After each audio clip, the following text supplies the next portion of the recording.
Bonjour les amis, donc comme vous savez, ça fait plus de 55 ans que je pratique les arts martiaux, les sports de combat.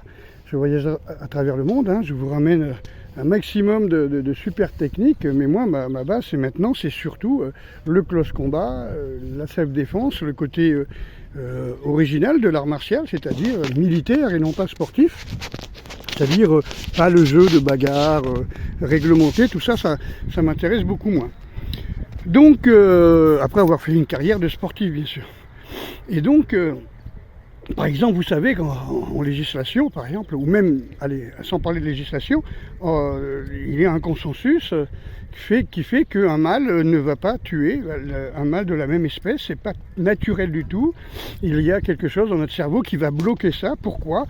Parce que nous sommes des mâles, des mammifères. Et dans un groupe, quand un mammifère provoque un autre mammifère, ils font des rituels. Le loup, il se met sur le dos, il offre sa gorge s'il est vaincu, etc., etc. Et le but, c'est le jeune mâle vient tester le vieux mâle pour savoir s'il est encore assez fort pour se taper les femelles et se reproduire. Parce que normalement, dans toute espèce naturelle ou animale, si vous préférez même, on doit se reproduire, les femelles doivent se reproduire avec le plus fort, le plus génétiquement parfait. D'accord? Et donc, celui qui peut protéger la meute, celui qui est assez intelligent, celui qui est assez fort, assez malin pour protéger la meute.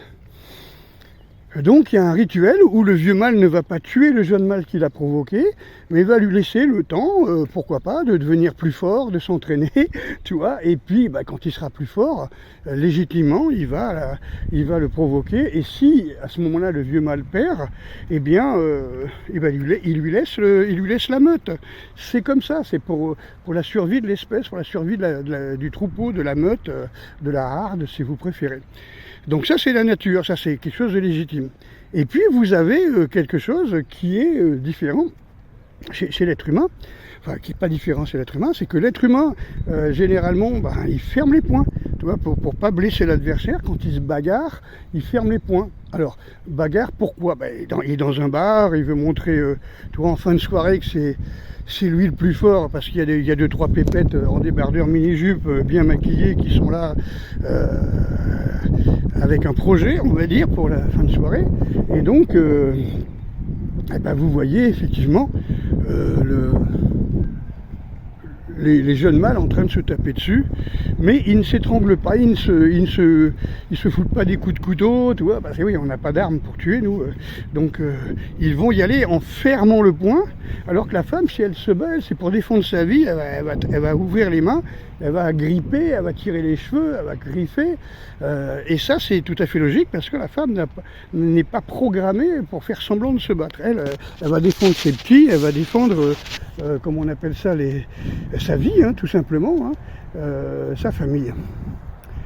Alors que l'homme, lui aussi, il veut montrer qu'il est plus fort et qu'il veut absolument se battre pour choper les femelles, tout simplement.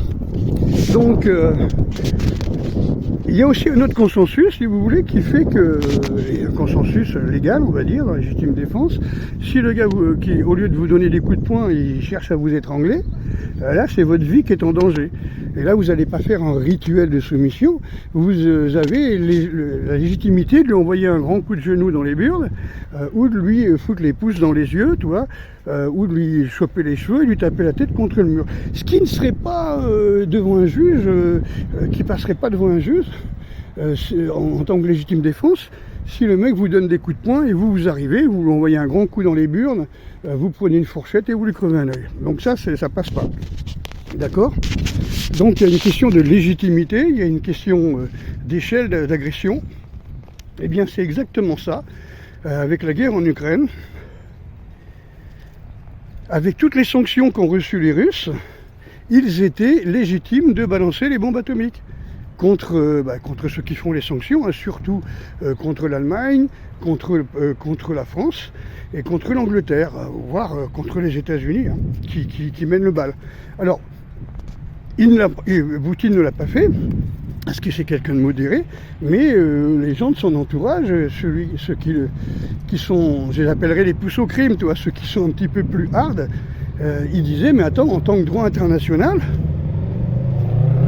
on a des pays qui veulent tuer la Russie. On a des pays qui veulent mettre à bas toute l'économie de la Russie pour tuer le peuple russe, pour l'affamer, pour l'empêcher de faire fonctionner les usines, en le privant de je ne sais trop quoi. Bon, il faut savoir que la Russie produit, le premier producteur par exemple de diamants, je sais pas, ils ont énormément de pétrole, ils ont énormément de gaz. Bon, eh ben, au lieu de balancer les bombes atomiques, Poutine s'est allié intelligemment avec la Corée du Nord, avec l'Inde, et toi, il a vendu ses richesses à d'autres pays, ce qui a montré qu'il est vraiment, vraiment modéré et tempéré. Je ne sais pas si j'aurais fait pareil. Eh bien, il faut savoir qu'en tant que, comment on peut dire, spécialiste du droit international, Vladimir Poutine était tout à fait dans la légalité s'il avait balancé des bombes atomiques. C'est pas plus simple, pas plus compliqué que ça, tu vois. Il y a un droit, etc. Bon, vous savez que le droit international, les États-Unis, ils n'en ont rien à foutre. Ils ont envahi la Yougoslavie, ils ont bombardé la Serbie, ils ont imposé leur Kosovo, ils ont foutu des bases américaines en Ukraine. Ils s'en foutent des accords de Minsk et compagnie. On le sait. Mais Poutine veut avoir la conscience tranquille et lui, il respecte le droit international. Et là, franchement, moi je dis chapeau, parce qu'il était dans sa légitimité pour nous atomiser, tout simplement, surtout avec les nouveaux missiles qu'il a. Allez, force et honneur les amis.